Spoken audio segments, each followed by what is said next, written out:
Gospel musician Ayanda Ntanzi was seen at the March and March protest yesterday. Now, that being said, I wanted to highlight for other Christians, why is national pride biblical?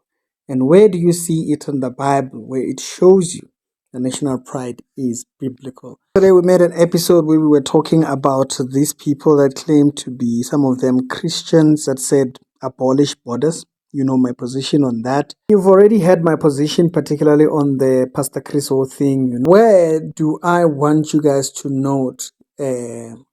What scriptures do I want you guys to note? Romans chapter number 13 says everyone must obey state authority. You see right there, that right there should tell you something. State authority. Okay, so this is very clear. If there is border patrol and so forth, state authority. So I obey state authority. I do not cross the border as I like. Why should anybody have the right to do that?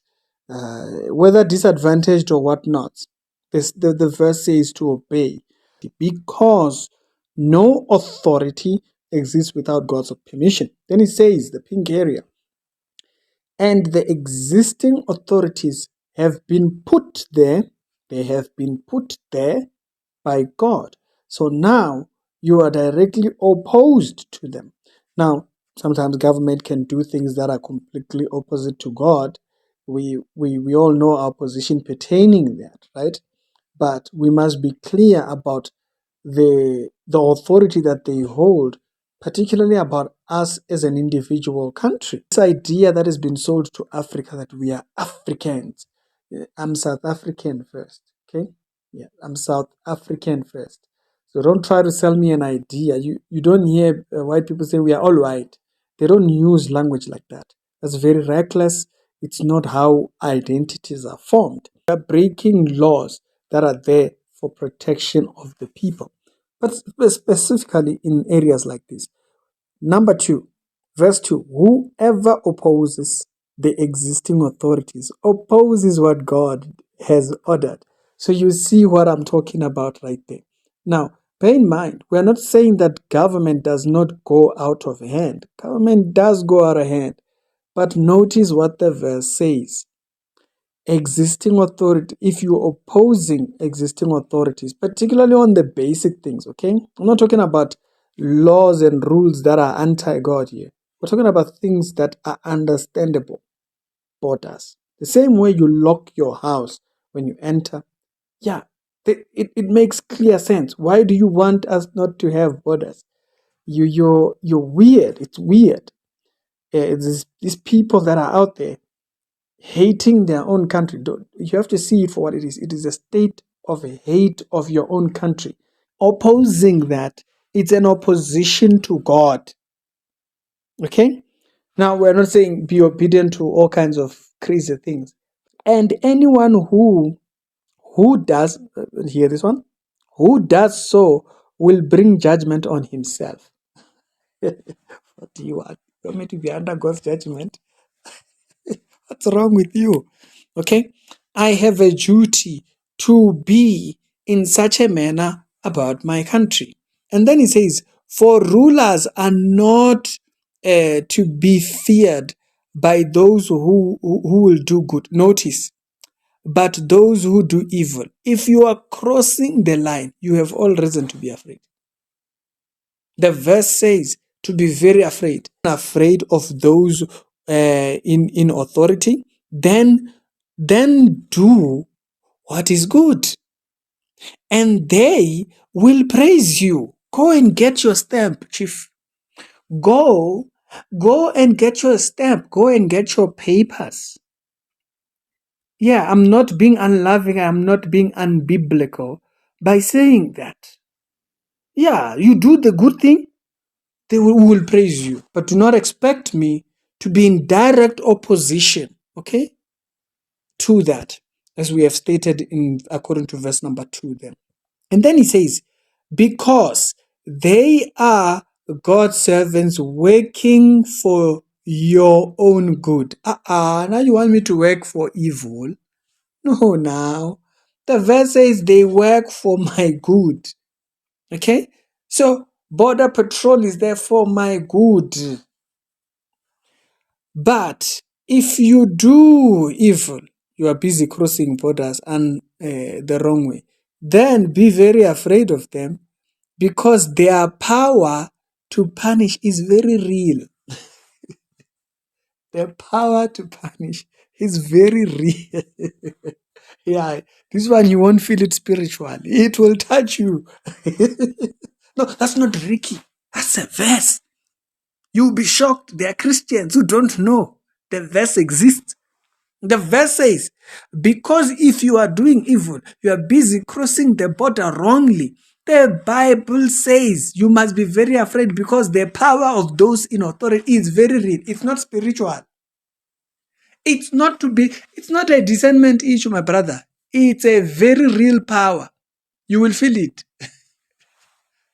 You sense the verse. Then the verse goes, they are God's servants, carrying out God's punishment. Yeah, we all know when the law functions right, there is punishment that it hands out. It deals down. You know, if you are Chidima and you are busy crossing the country and she went around, she went to the border there. You know, she can be banned. She can be given a lifetime ban. She can be given a 5-10 year ban from South Africa. She seems to love Cape Town so much, and she's not getting her paperwork properly. And if she continues doing that, the government that's there, it serves to hand out punishments. Okay? It says, for this reason, you must obey authorities. And not just because of God's punishment. Okay, so there's a second punishment. But also as a matter of conscience. You don't have conscience. The verse says have conscience. Some of you do not have you don't have a conscience. No wonder you talk recklessly. You see all these keyboard ninja warriors. Oh, South Africa. No, God. You have a judgment that is here on the earth, and you have a judgment in the life to come. Why? Because you are a person who has the verse even tells you, you know, that is also why you pay taxes. When last did you hear that message in church? Because the authorities are working for the what? For when they fulfill their duties. Now, when they don't, they also fall into God's judgment. Okay, we must be very clear. But the verse puts it there clear. It puts it there very clear.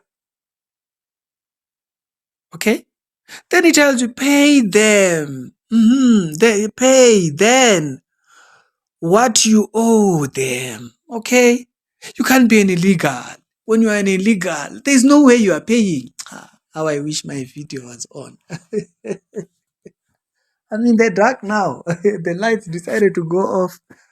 Why? Because there are people who steal electricity, who are wanting to function outside of the grid and not pay. The Bible says don't owe them. Pay. Pay them your personal and your property tax. And show respect and honor for all of them. Very sound and very clear. Bazalwane, let us not be of those ones who seem not to know. If you didn't have a verse before, I've given you a verse. If before you would have said, no, me, I've never seen a Bible verse that says anything. Boom, there it is. Relax yourself. The verse says, pay your taxes. Personally, property, what? Do what is right and honor them all as they do their duties. Now, if they are not doing that, God has a judgment for them and them over there. But be very clear that when we cross those lines, we create problems. So for people who were not understanding why we have a direct line on our position pertaining people crossing illegally, they do evil. The verse says they do evil. because they are not on record as people working here. They are not on record for people working here. They don't pay no tax. They are underground. That's not how you function. That is not how you function. Proper structures. So if you didn't know, you've been rebuked by the verse directly. You're going to oppose it. You can't say, hey, no context. We read it from verse 1 all the way down. No verse was skipped. No verse was skipped. A lot of people make this excuse that they didn't know. I've never seen a verse. Well, we've shown you a verse.